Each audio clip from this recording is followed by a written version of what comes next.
The stars shone bright against the endless black of space as the United Earth Defense Force flagship Defiant moved silently through the void.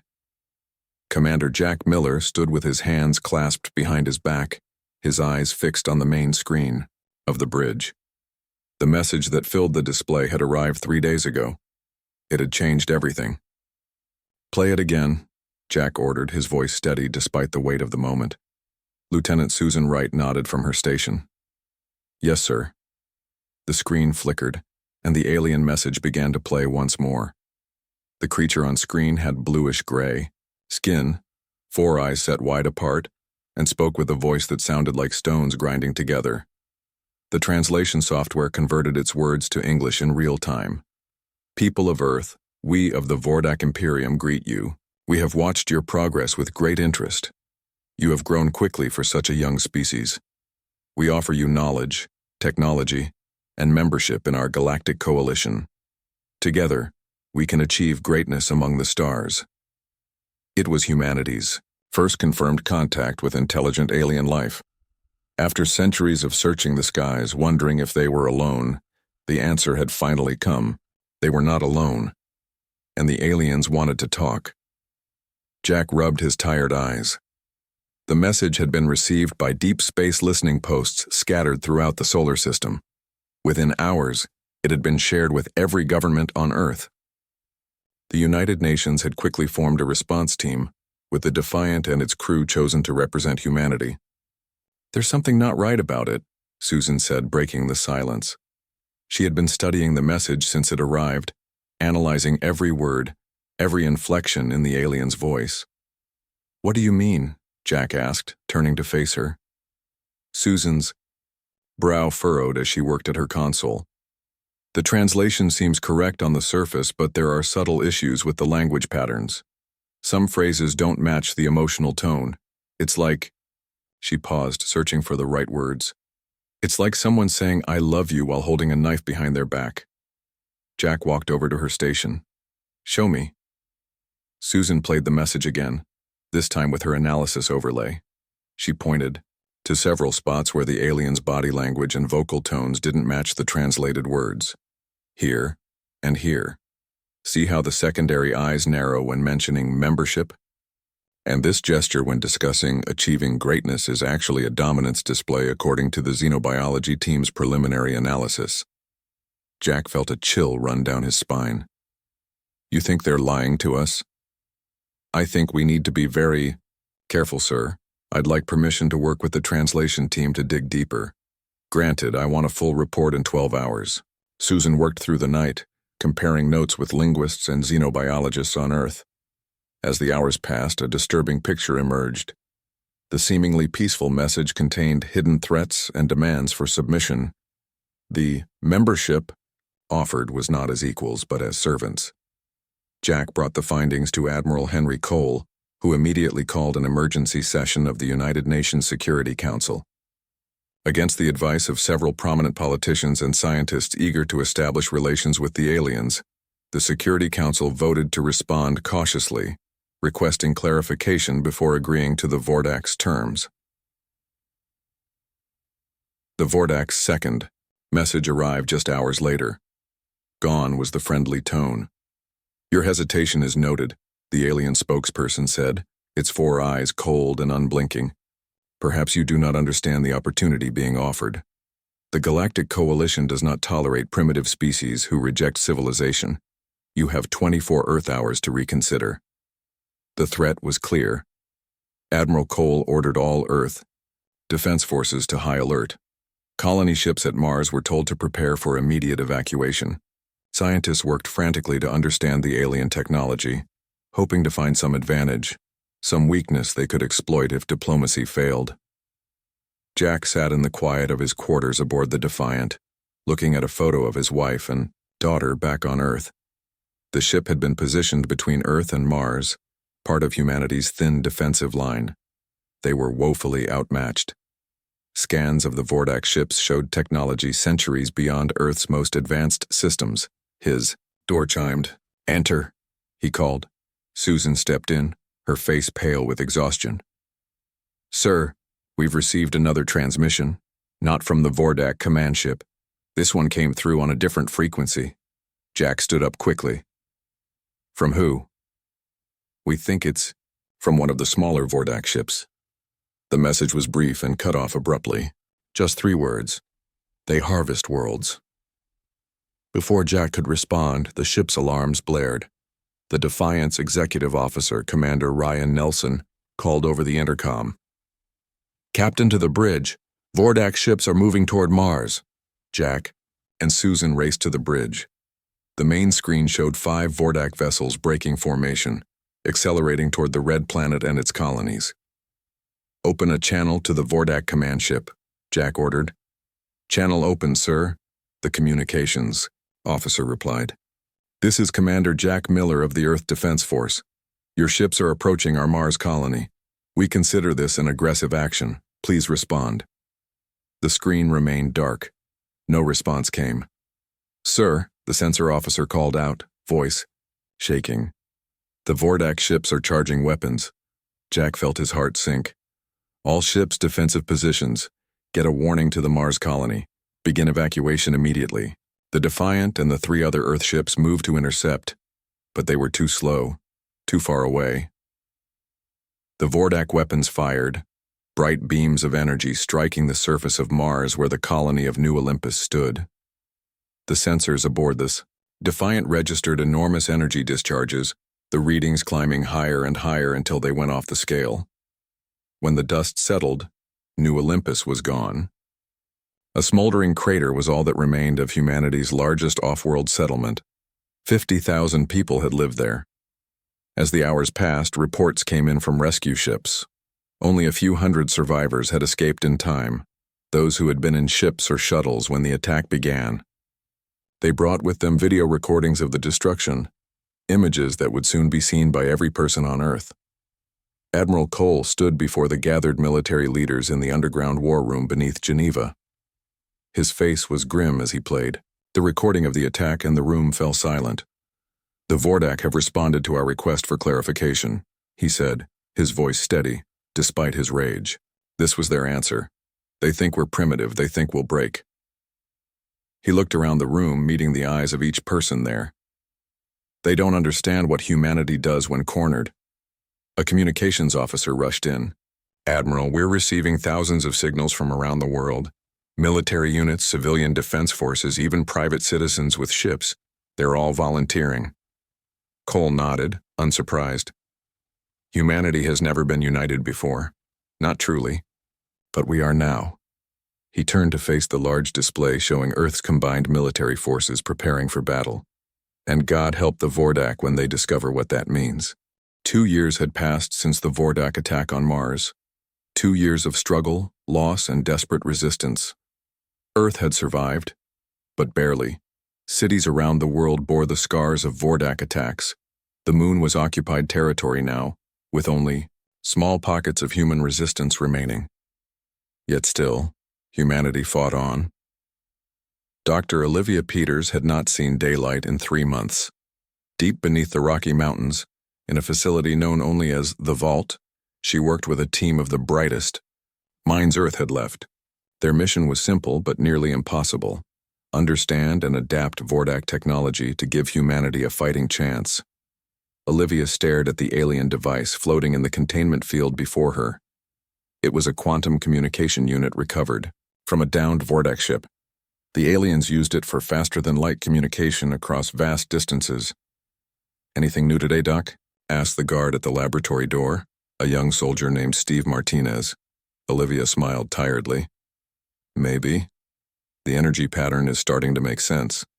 It's not random like we thought. She turned back to her work, adjusting the sensors monitoring the device. For weeks, she had been recording and analyzing the quantum fluctuations within the unit. At first, they had seemed chaotic, following no pattern humans could understand. But Olivia had noticed something the others missed, a repeating sequence buried within the chaos. Hours passed as she worked, forgetting time as she often did. The breakthrough came suddenly. A pattern emerged on her screen, clear and unmistakable. That's it, she whispered. Then louder. That's it. It's not random at all, it's a carrier wave. The realization hit her like a lightning bolt. The Vordak weren't just using quantum mechanics for communication, they were using quantum entanglement as a carrier for their signals. And if she could understand it, she could intercept it, maybe even disrupt it. As Olivia's team began working on her discovery, far away on the lunar surface, Major Alan Rodriguez and his squad moved silently through the dust. They wore specially designed suits that masked their heat signatures from Vordak sensors. Each step had to be precise, careful not to kick up dust clouds that might give away their position. The Vordak base loomed ahead, its strange curved architecture alien against the lunar landscape. Intelligence had reported that the aliens were holding a human scientist there, a Dr. William Johnson who had been captured during the fall of the lunar colonies. "Remember," Alan whispered over the secure comm. "We go in quiet, find Johnson and get out. No heroics." His squad of 5 moved forward, using small rocky outcroppings for cover. They had trained for months for this mission. Each person knew exactly what to do. The team reached the outer wall of the base. Corporal Amy Wilson attached a small device to the wall, another bit of reversed engineered Vordak tech that could temporarily disrupt their security systems. She nodded to Alan. When it was ready, 3, 2, 1, now, Alan said. Amy activated the device. For 30 seconds, the section of wall before them would be unmonitored. It was all the time they had. The team slipped inside, moving quickly through the alien corridor. The interior of the base was kept at high temperature and humidity. Uncomfortable for humans, but apparently ideal for Vordak biology. Sweat immediately began to form inside their suits. They followed the memorized path to the detention area. 2 Vordak guards stood outside. They were tall beings nearly 7 feet in height with 4 arms and tough leathery skin. Each carried a weapon that fired plasma bolts capable of vaporizing a human. Alan gave the signal.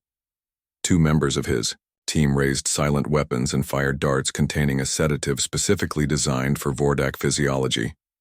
The aliens dropped without a sound. "Nice shot," Alan said. "Amy, get that door open." The lock was more complicated than expected, but Amy managed to bypass it. The door slid open with a soft hiss. Inside they found Dr. Johnson. The scientist was thin and pale but alive. He looked up in shock as the human soldiers entered. "Americans?" he asked, his voice weak. "How did you—" "Later, Doc," Alan said, helping the man to his feet. "We need to move now." As they prepared to leave, Dr. Johnson grabbed Alan's arm. "Wait. There's something in the next cell. Something you need to see." Alan hesitated. Every extra minute increased their risk of discovery. But something in the scientist's eyes told him this was important. "Show me," he decided. "The rest of you, secure our exit." Johnson led him to another cell and entered a code he had memorized from watching his captors. The door opened to reveal not a prisoner, but a room full of data terminals. They didn't know I could see the code when they entered, Johnson explained. "I've been planning to access this room if I ever got free." He moved to a terminal and began typing rapidly. "The Vordak aren't working alone. They're part of something called the Galactic Coalition. Earth isn't their first conquest.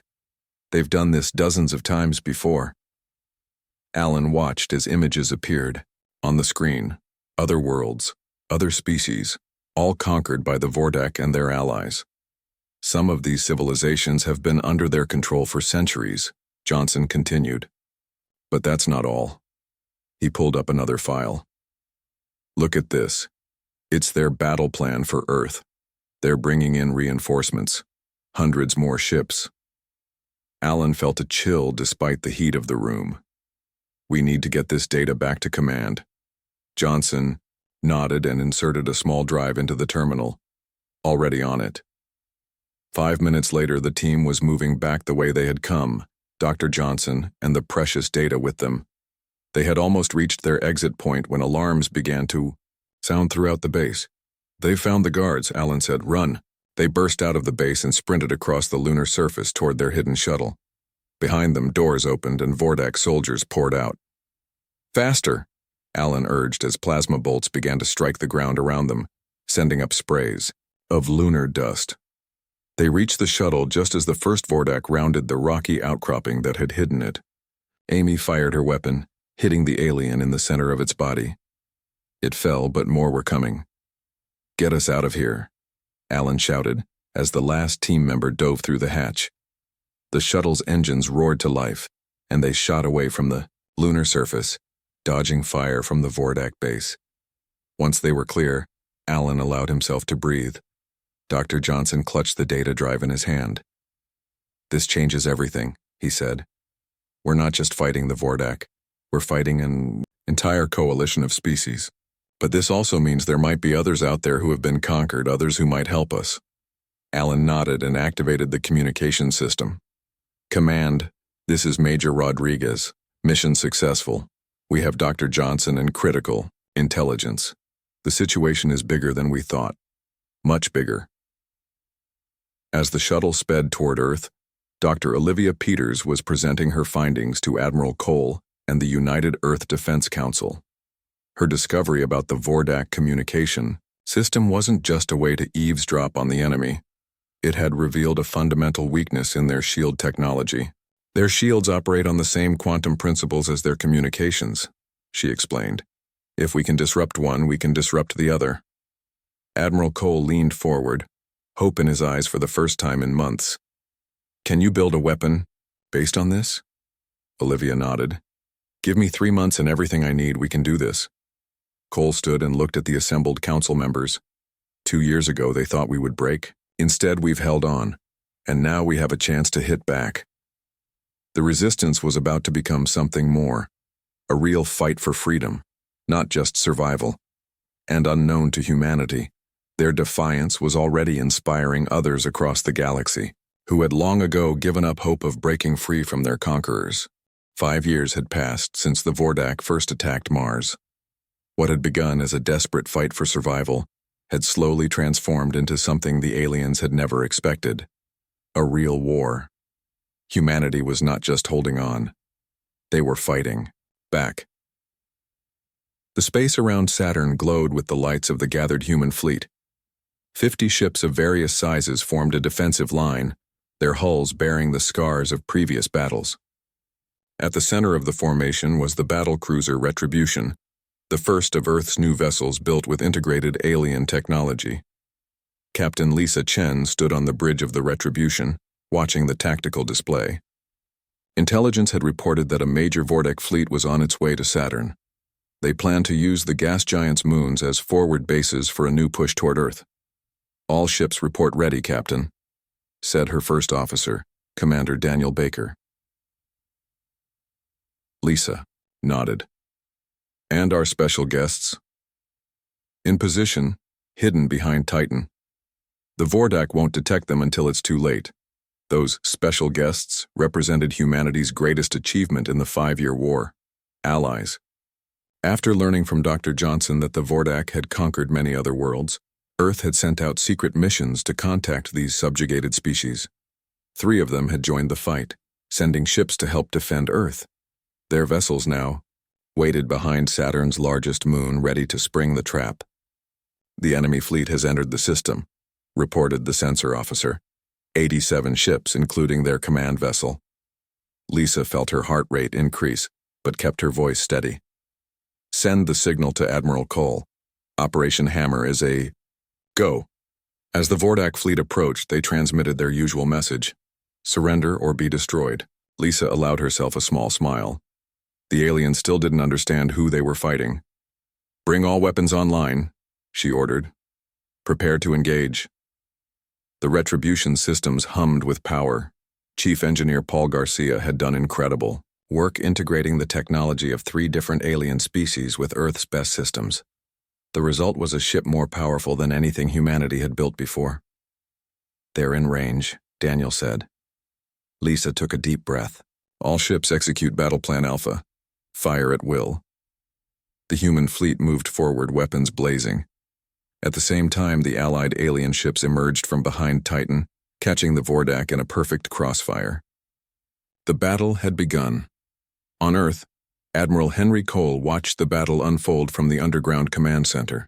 Beside him stood Dr. Olivia Peters, whose work on quantum technology had made this moment possible. "Your disruptor is working," Cole said, pointing to the display where several Vordak ships suddenly lost shield power and became vulnerable to attack. Olivia nodded, but her expression remained serious. "It won't work forever. They'll adapt." "It doesn't need to work forever, just long enough." The battle raged for hours. Human ships fought with a ferocity that surprised even their alien allies.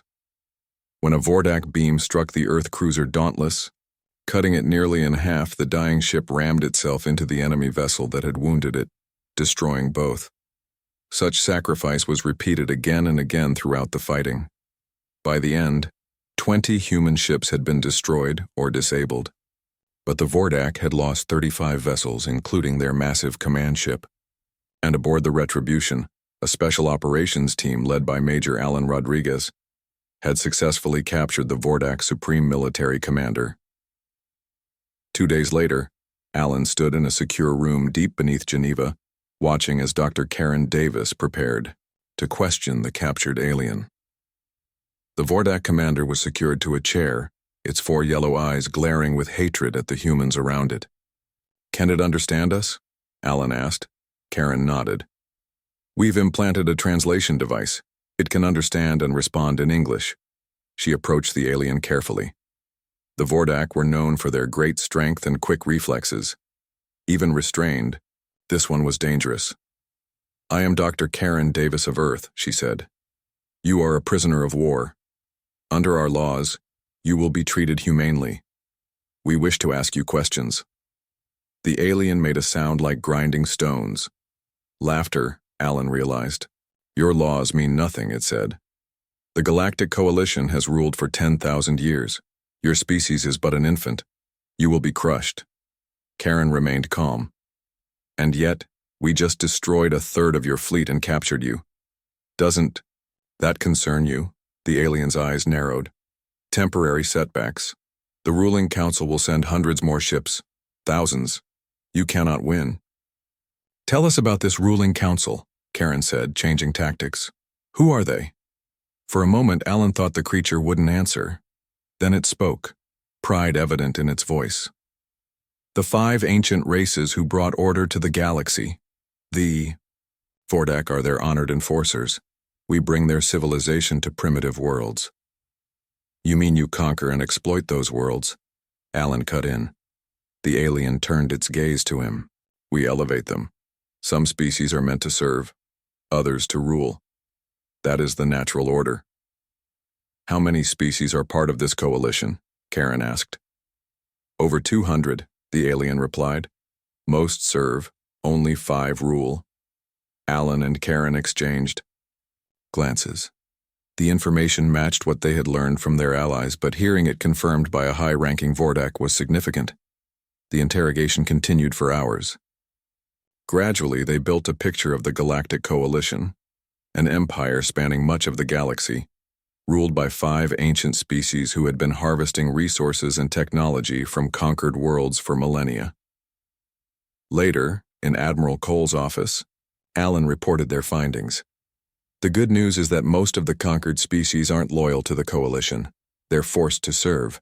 If we can show them it's possible to fight back, we might have a galaxy-wide rebellion on our hands," Cole finished.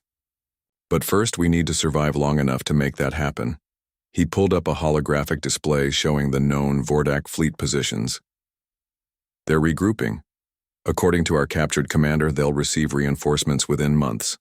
We need to strike before then." "Strike where?" Alan asked. "We can barely defend our own system." Cole smiled grimly. "Dr. Peters has an idea about that. Her team has been studying the Vordak FTL drive. They think they can modify our ships to make longer jumps than the Vordak believe possible. If it works, we could hit them where they're not expecting us," Alan realized. "Take the fight to their territory." "Exactly. And thanks to your captured commander, we now know exactly where to strike to hurt them the most." Across the solar system, on the newly liberated moon base, Captain Diane Foster of the stealth vessel Phantom prepared for the most dangerous mission of her career. Her ship had been specially modified with Dr. Peters's experimental FTL drive. The coordinates are locked in, her navigator said. Jump ready on your command. Diane looked at the unusual passengers aboard her ship, representatives from 7 different alien species, all former victims of the Vordak. They had agreed to meet secretly on Europa to form what they were calling the Resistance Alliance. This jump will take us farther than any human ship has ever gone, she told them. If Dr. Peters's calculations are correct, we'll reach Europa in minutes rather than days. One of the aliens, a tall, slender being with iridescent skin named Zeril, spoke through his translator. If your people can truly break the Vordak's hold on faster-than-light travel, it would change everything. My people have been under their boot for 3 centuries. We had forgotten what hope feels like. Diane nodded. That's what humans do best. We bring hope where there was none. She turned to her crew. Engage the drive. The Phantom shuddered as the new drive activated. Stars outside the viewports stretched into lines, and then they were gone, jumping farther than any human vessel had ever traveled before. Humanity was taking the first step toward bringing the fight to the enemy. On Earth, Admiral Cole addressed the United Earth Defense Council. 5 years ago, they thought we would surrender. 3 years ago, they thought we would be defeated. Today, we have proven them wrong on both counts. He paused, looking at each face in the room. Now we take the next step. We bring the fight to them. The council chamber erupted in cheers. Against all odds, humanity was turning the tide. The war was far from over, but for the first time, victory seemed possible. Colonel Frank Martinez looked out at the alien landscape of the Vordak homeworld. The 3 moons hanging in the purple sky reminded him that he was a very long way from Earth. His team of 12 special operations soldiers crouched nearby, checking their equipment one last time. They were the first humans to set foot on the Vordak homeworld, and they were deep behind enemy lines. Perimeter secure, whispered Lieutenant Laura Baker through the comlink. No signs of patrols. Frank nodded. Remember the mission. We're not here to fight unless we have to. We're here to spread the truth. Their mission was perhaps the most daring of the war. Intelligence gathered from the captured Vordak commander had revealed something unexpected. Most Vordak civilians had no idea about the true nature of their empire. They believed they were spreading civilization to primitive species, helping them advance. They didn't know their leaders were exploiting and enslaving entire worlds. Frank's team carried hundreds of small devices developed by Dr. Olivia Peters. Each one contained videos, images, and documents showing the reality of the Galactic Coalition's actions across dozens of worlds. The plan was to place these devices in key locations throughout the Vordak capital city. When activated, they would hack into local networks and broadcast the truth to the entire population. Sun setting, Frank said. Time to move. The team made their way toward the sprawling city in the distance. They wore special suits that masked their human appearance, making them look like Zeril traders from a distant system. The disguise wouldn't hold up to close inspection, but it should allow them to move through public areas without immediate detection. The city was unlike any on Earth.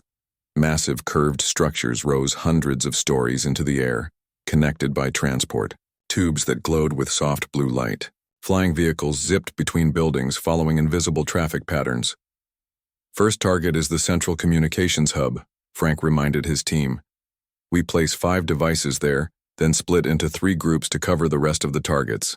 They moved through the crowded streets, trying to act natural among the Vordak civilians. Frank was struck by how ordinary it all seemed. Vordak going about their daily lives, shopping, talking, living, not so different from humans after all. If only they knew what was being done in their name. The Central Communications Hub was a massive dome in the center of the city. Security was tight, but they had prepared for this. 2 team members created a distraction, a small explosion in a nearby waste processing unit. As security personnel rushed to investigate, Frank and 3 others slipped inside the hub. We have 4 minutes before the systems detect unauthorized entry, said Sergeant Peter Rivera, their tech specialist. Frank nodded, and they moved quickly through the facility, placing the devices at predetermined locations where they would have the greatest impact on the network. They finished with just seconds to spare, slipping out through a service entrance as alarms began to sound. First objective complete, Frank reported through his secure comlink. Breaking into teams now. The squad separated into 3 groups. Frank led his team toward their next target, the Vordak Military Academy. There, young Vordak were trained to become the next generation of civilization bringers to conquered worlds. As they approached the academy, a patrol of armed Vordak soldiers turned a corner ahead of them. There was no time to hide. Act natural, Frank muttered. Remember your training. His heart pounded as the patrol approached. One of the soldiers looked directly at him, eyes narrowing slightly. Frank nodded respectfully, mimicking the Vordak greeting gesture they had studied. For a moment he thought they were going to be stopped, but then the patrol moved on. That was close, Laura whispered when they were out of earshot. At the academy, they found an unguarded maintenance entrance. The team placed their devices in key locations throughout the facility: the library, lecture halls, and student dormitories. Each device was designed to activate simultaneously when the signal was given. 2 more targets, Frank said as they regrouped outside. He stopped abruptly as a loud announcement echoed across the city. A voice spoke in the Vordak language, but their translators picked it up clearly. Attention all citizens. Unauthorized aliens detected in the capital. Security lockdown. In effect, report any suspicious activity immediately. They know we're here, Laura said. Maybe not exactly who we are, but they know something's wrong. Frank made a quick decision. We need to activate the devices now before they can find and disable them. He sent the coded signal through his comm unit. All across the city, the devices they had placed came to life. Screens in public areas, personal communication devices, and building displays suddenly changed, showing images of Vordak forces destroying civilian settlements on conquered worlds. Documents detailing the exploitation of resources and people scrolled across screens. The truth about the Galactic Coalition was being revealed to the Vordak people for the first time. Look, Peter said, pointing to a large public viewing screen. Crowd of Vordak civilians had gathered, watching in shock as the images played. Some were turning to each other in confusion, others in growing anger. It's working, Frank said.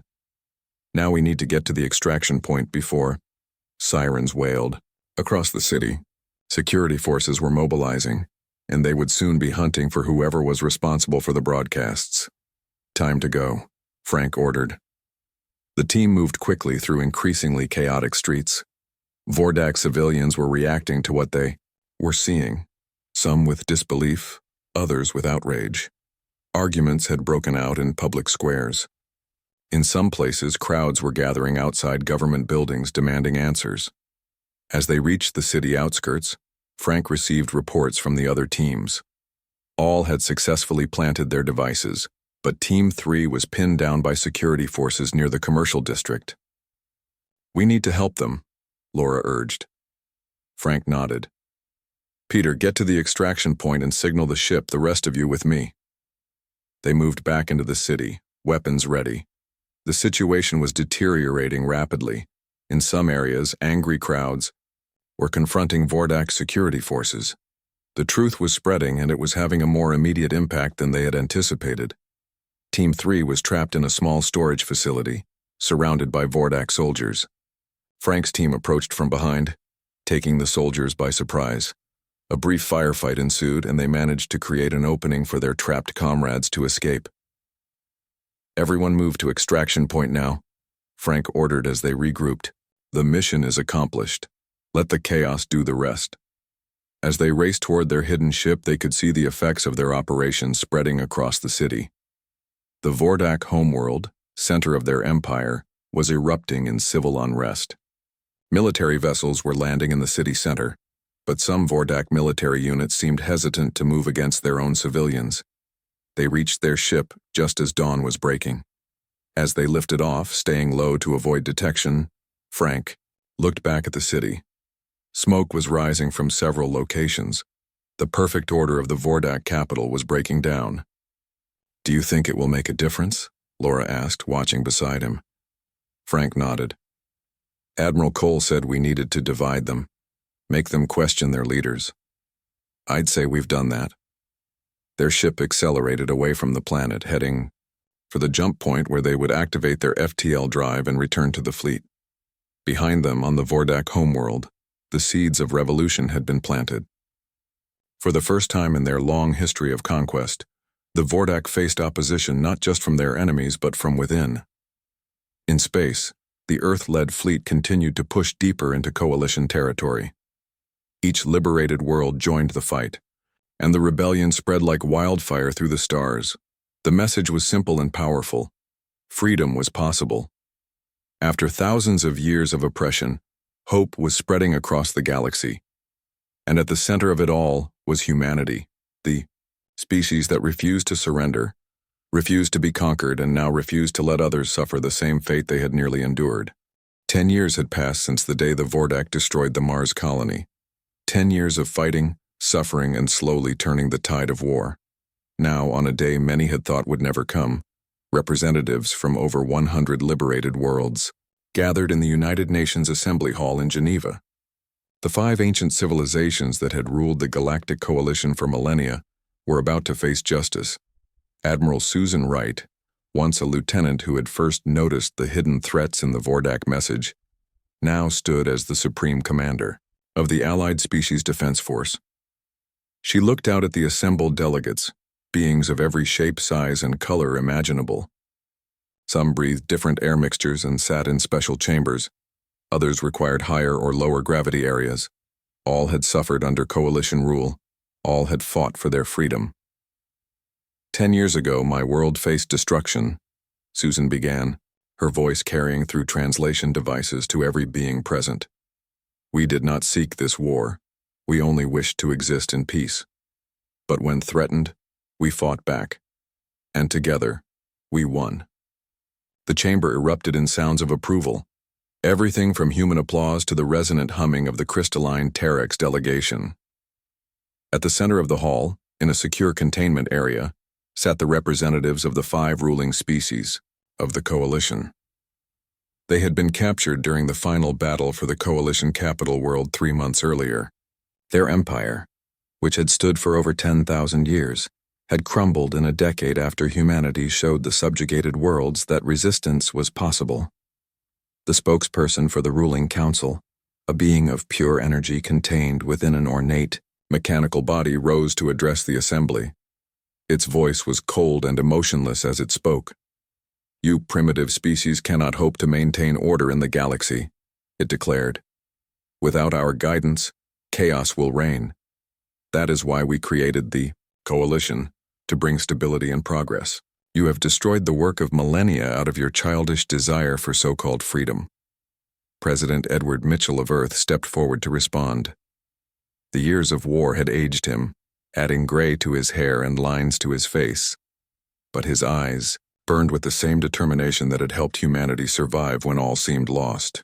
For thousands of years, he said, looking directly at the council members, you have conquered, enslaved, and exploited countless civilizations. You did not bring order, you brought oppression. You did not offer guidance, you demanded submission. That ends today. He turned to address the entire assembly. The galaxy will now be governed by a true coalition of equals. Every species will have a voice. No world will rule over another. The president activated a control on the podium before him. The center of the hall illuminated with a massive holographic display showing the combined fleet of the allied species. Thousands of ships of different designs and origins hung in formation, with Earth vessels prominently displayed at the center. This is humanity's first and last warning to any who would threaten our freedom or that of our allies. President Mitchell continued, his voice firm. We are armed and ready. We do not seek war, but we will not hesitate to defend ourselves and others. The era of conquest is over. Dr. Olivia Peters watched from her seat among the Earth delegation. Her work on quantum technology had been crucial to the war effort, allowing humanity to counter the Vordak's technological advantage. Now, as she looked around at the gathered species, she felt a profound sense of accomplishment. Next to her sat Major Alan Rodriguez, now General Rodriguez, who had led some of the most daring missions of the war. His team's rescue of Dr. Johnson from the lunar base had provided the first crucial intelligence about the coalition. Later, His operations behind enemy lines had helped turn conquered worlds against their oppressors. "Did you ever think we'd make it this far?" Olivia asked him. Quietly, Alan shook his head. "Honestly, there were days I didn't think we'd survive the week, let alone win the war. But humans are stubborn that way." The assembly continued as representatives from various worlds spoke of their experiences under coalition rule and their hopes for the future. The Zeral, whose assistance had been vital in the early days of the rebellion, proposed establishing the headquarters of the new Galactic Confederation on neutral territory, a massive space station to be built in orbit around Jupiter. "A fitting location," said their speaker. "From Earth came the spark that ignited our freedom. Let the new galactic government reside within its system as a reminder of what is possible when we stand together against tyranny." The proposal was met with approval from the gathered delegates. Construction would begin immediately, using technology contributed by all member species. As the formal proceedings ended, Captain Lisa Chen of the Retribution found herself speaking with a group of young officers from various species. They had sought her out, eager to hear first-hand accounts of the early battles against the Vordak. "Is it true," asked a young Terex officer, "that in the Battle of Saturn your ship continued fighting even after losing half its crew?" Lisa nodded. "We had no choice. If we failed there, Earth would have been vulnerable to direct attack. Every person aboard knew what was at stake." "The Vordak never understood humans," said a Vordak officer, one of many who had defected after learning the truth about their leaders. "They thought your technological inferiority meant you would be easily defeated. They did not account for your adaptability, your determination, or your willingness to help others," added an officer from a world that had been under coalition rule for centuries. "When your ships arrived at my world, offering to help us fight rather than simply conquer us yourselves, that was when we knew you were different." Across the hall, Dr. Karen Davis was deep in discussion with scientists from a dozen worlds. Her work developing countermeasures against Vordak bioweapons had evolved into a cooperative program to share medical knowledge. Across species, treatments and cures were being exchanged freely, saving countless lives. "The coalition hoarded knowledge," she explained to a colleague. "They believed it gave them power. We believe sharing knowledge gives us all strength." As the day's events drew to a close, Admiral Cole, now gray-haired but still commanding, found himself standing with President Mitchell at a viewport overlooking Lake Geneva. 10 years, Cole said quietly. 10 years since they destroyed New Olympus. Remember what I said then? That they didn't understand what humanity does when cornered? Mitchell nodded. They learned. And so did every other species in the galaxy. In the days and weeks that followed, ships departed Earth carrying delegates back to their homeworlds. The news spread quickly throughout the galaxy. The Galactic Coalition had fallen, replaced by a confederation of equals. The age of conquest was over. And throughout the galaxy, a new saying spread among would-be conquerors and tyrants. Beware the humans, they don't know when they're beaten. On the newly constructed space station orbiting Jupiter, representatives from hundreds of worlds gathered to sign the founding charter of the Galactic Confederation. At its center was a simple but powerful principle, proposed by humanity and embraced by all. No species shall rule over another. Together we stand, free and equal among the stars. From a primitive species on the brink of destruction, humanity had emerged as the architect of a new galactic order based on cooperation rather than conquest. Their warning to the galaxy was clear. They stood armed and ready to defend freedom wherever it was threatened.